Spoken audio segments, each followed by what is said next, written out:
ঢাকায় তো সবসময় গ্যাসের চুলে রান্না করি। আজকে হচ্ছে মাটির চুলে রান্না করব আর হচ্ছে আপনাদের মাঝে শেয়ার করব। আশা করি ভিডিওটা ভালো লাগবে। আসসালামু আলাইকুম, কেমন আছেন আপনারা সবাই? আলহামদুলিল্লাহ আমরাও ভালো আছি। আজকে আসছি হচ্ছে বোনের বাসায়। বোনের বাসায় এসে দেখি বোনের বাসায় মাটির চুলের অভাব নাই। তো এটা দেখে আর লোভ সামলাতে পারলাম না আর চলে আসলাম বাজারে। বাজারে এসে হচ্ছে পছন্দ মতন মাছ কিনবো আর এই বাজারে দেখি যে ভালোই মাছ আছে আর মাছগুলোর দামও অনেকটাই কম। মন চাচ্ছে এখান থেকে অনেকগুলি মাছ নিয়ে যায়। তো দুঃখের বিষয় হচ্ছে বোনের বাসায় হচ্ছে ফ্রিজ নাই, যার কারণে হচ্ছে মাছও কিনতে পারলাম না। আমাদের ওখানকার যে এখানের মাছের দাম অনেকটাই কম। তো যাই হোক এখান থেকে হচ্ছে কিছু কিছু পছন্দ মতন মাছ নিয়ে যাব আর মাটির চুলে রান্না করব। যেহেতু যেতে যেতে অনেকটাই সন্ধ্যা হয়ে গেছিলো, যার কারণে হচ্ছে বেশি মাছও কিনতে পারলাম না। যাই হোক পছন্দ মতন কিছু মাছ নিয়ে নিলাম আর সবজিও নিয়ে নিলাম। এখানে হচ্ছে অনেকটা সবজির দামও কম, যেহেতু গ্রাম সাইডে সব কিছুই একটু কম থাকে, পরিবেশটা দেখতেও অনেকটা ভালো লাগে।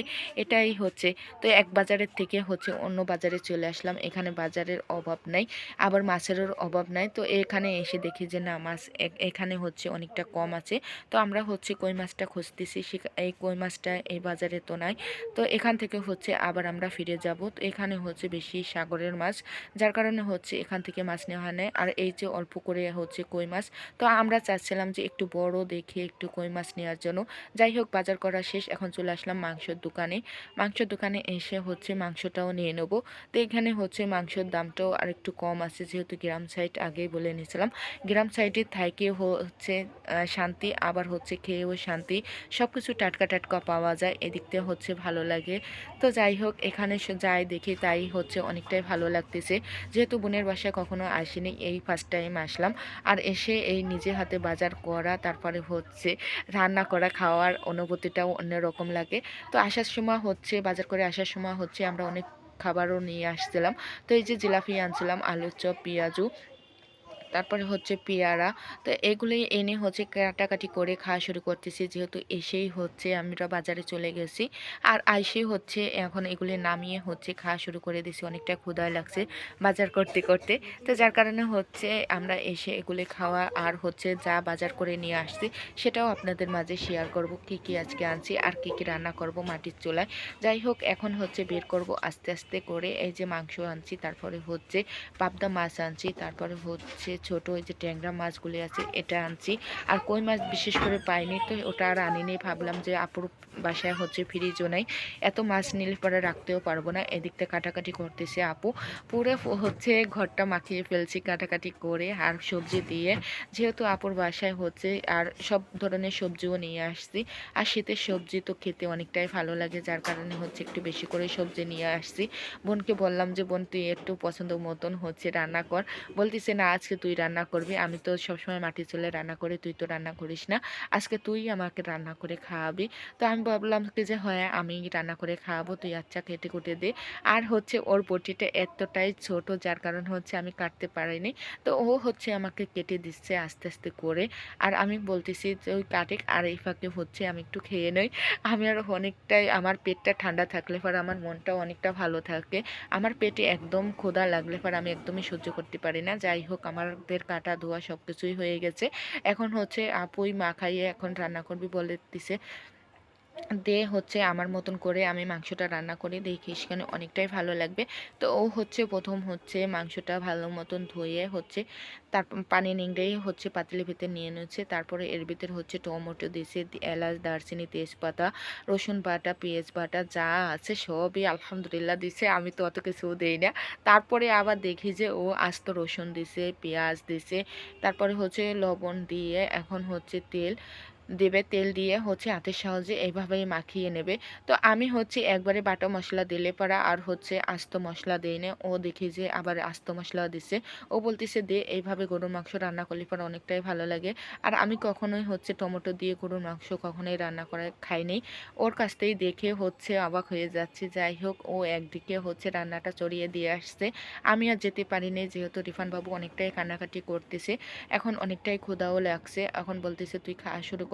তো এখানে হচ্ছে আমরা বিরিয়ানিও নিয়ে আসছি আর বিরিয়ানি আইনে হচ্ছে খাওয়া শুরু করতেছি, মানে রান্নার একদম সহ্য হচ্ছে না। যেহেতু অনেকটা সময় হয়ে গেছে আসছি, এখন মনে হচ্ছে যে না এখন কিছু হলে পরা ভালো লাগতো। তো আমরা হচ্ছে বিরিয়ানি গরুর মাংসের বিরিয়ানি নিয়ে আসছি, সেটাই হচ্ছে খাচ্ছি। আর আমার রিফান বাবু তো খেতে গেলে যে কত বায়না করে, ওর বায়নার কোনো শেষ নাই। তো এদিকটা আমার বোনই সব কিছু রান্না করতেছে। আমার আজ মানে আমাকে বের হতে দিচ্ছে না রিফান বাবু। এই যে আমি যখন খাইতে বসবো তার কত ধরনের বায়না, সে মোবাইল দেখবে, তারপরে হচ্ছে এটা ওটা খাবে। এদিকটা আমার বোনে হচ্ছে সবকিছু আমাকে গুছিয়ে দিচ্ছে, তুই তুই বসে খা, একদিনের জন্য আসছিস, তো রান্না করা লাগবে না, আমি রান্না করি। যাই হোক, পরের দিন সকালে চলে আসলাম। ওই যে আমাকে বাদবাকি খাবার আছিল বেঁচে থাকা, আর হচ্ছে ডিমও ভুনা করতেছে, বলতেছে ওইটা আছে, শুধু ওইটা দিয়ে খাওয়াবো। আসছিস একদিনের জন্য আর এগুলি খাবে না। দেখেন পুরো মনে হয় না যে গ্রাম গ্রাম, এর গ্রাম গ্রাম ভাব। আবার এখানে এসে রাইফান বাবুজি এত খুশি হয়েছে কি বলবো। আমার বোনের বাসায় গেছিলাম, তো আমার আপন বোনের বাসায় গেছিলাম। সেখানে হচ্ছে ফ্ল্যাট বাসা, ওদের 3টে রুম, তো ওখানে ওর একদমই ভালো লাগে নাই। ও এখানেই থাকবে, এখানেই ওর ভালো লাগে।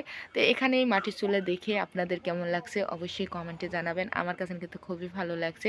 আর এখানের গ্রামের আবহাওয়া অনেকটাই ভালো। এই যে দেখেন আমার ছোট্ট ছেলেটা, এই বাসাটা তার এত পছন্দ হয়েছে, এখান থেকে কোনো জায়গায় গেলে পাড়ায় শুধু কান্নাকাটি করে। সে এখানেই থাকবে, আমার ওই বোনের বাসা যেতে দেয় না, ও এখানেই থাকবে। আর এখানে দেখেন পুরো প্রকৃতিটা একদম মনে হচ্ছে যে না আমি এখন গ্রামে আছি। না বন্ধুরা, আমি কিন্তু গ্রামে না, আমি কি ঢাকা আছি। এখানে হচ্ছে বসুন্ধরার ওপর সাইডে, এটারে কোন যে ঘাট বলে মনে নাই আমার কাছে, আমার এখন একদমই মনে আসতেছে না। যাই হোক, আমাদের রান্না খাওয়া শেষে এখন একটু ঘুরতে বেরোবো। তো এখন যাব হচ্ছে বসুন্ধরায়। তো আসার পরে হচ্ছে বসুন্ধরায় যাওয়াই হয় নাই, ভাবলাম যে এখন একটু বসুন্ধরায় যাওয়া যাক। তো এখন এই যে বসুন্ধরায় যাব। এই যে হচ্ছে বসুন্ধরার গেট, মানে ইসের ভিতরে, গেটের ভিতরে ঢুকলাম। আর এই ঢোকার পর এই ঢুক হচ্ছে অনেকটাই ভালো লাগতেছে, অনেকেই যাচ্ছে। আর এই তো এখানে এসে হচ্ছে আমার দুষ্টু ছেলেটা, সে যাবে না বসুন্ধরার ভিতরে, ঢুকবে না, সে হচ্ছে বাইরে যাবে। আমার ছেলেটার এই জিনিসটা আমার একদমই ভালো লাগে না। বাচ্চাদের যেখানে নিয়ে যাব যেমন রাখবো তেমনই থাকবে, আর আমার ছেলেটা হচ্ছে অন্যরকম। সে হচ্ছে মানুষ দেখলে পরে কান্নাকাটি করে, কোনো আলো, তারপরে হচ্ছে কোনো বাতাস, মানে কোনো কিছুই ওর ভালো লাগে না, ও একলা একলা থাকতে চায়। এখানে এত আলো দেখে ও শুধুই কান্নাকাটি করে, এখান থেকে কখন বের হবে ও সেটাই চিন্তা করতেছে। মানে ওকে নিয়ে যে একটা ছবি তুলবো বা ওকে নিয়ে যে একটু ভিডিও বানাবো, ও কিছুই করতেছে না, শুধুই কান্নাকাটি করে। আর ওকে নিয়ে এইভাবে ঘুরতে হয়, আর আমার কোলেই থাকবে, কারোর কোলে যাবে না। এই জিনিসটা আমার কাছে এত খারাপ লাগে কি বলবো। তখন মনে হয় যে না, বাচ্চা হইলেও জ্বালা, না হইলেও জ্বালা, এত জ্বালা আর ভালো লাগে না। কোথাও যাবো, একটু ভিডিও বানাবো, সবার সঙ্গে একটু কথা বলবো, কারোর সঙ্গে একটু কথাও বলতে দেয় না, এমন চালাচ্ছে। এটা দেখে তো আমার অনেক কষ্ট লাগতেছে যে বাচ্চাদের নিয়ে কোনো জায়গায় আর আসা যাবে না। আর আসলেও হচ্ছে এ বাচ্চার বাবার ছাড়া কখনো আসবো না। দেখেন আপনাদের দেখায় কিভাবে আমার রিফান বাবু কাঁদতেছে, এটা আমার মিথ্যে কথা না, সত্যি কথা। দেখেন এই যে ও চোরে শুধু কাঁদতেছে আর কাঁদতেছে, আমাকে এখানে নিলে মানে দাঁড়াইতেও দিচ্ছে না। এটা আমার কাছে অনেকটাই কষ্টদায়ক। কি বলবো, শুধু এখানে না, কোথাও আমি যেতে পারি না ওকে নিয়ে গেলি পাড়ায় এভাবেই শুধু কান্নাকাটি করে। আর এরম করে আমার মানে শান্তি মতন একটু কোনো একটা ছবি ভিডিও কোনো কিছুই করতে দেয় না, শুধুই কান্নাকাটি করে আর কান্নাকাটি করে। তো সবাই ভালো থাকবেন, সুস্থ থাকবেন, যারা এতক্ষণ ধৈর্য সহকারে আমার ভিডিওটা দেখছেন। তো ভালো থাকেন, সুস্থ থাকেন, আল্লাহ হাফেজ।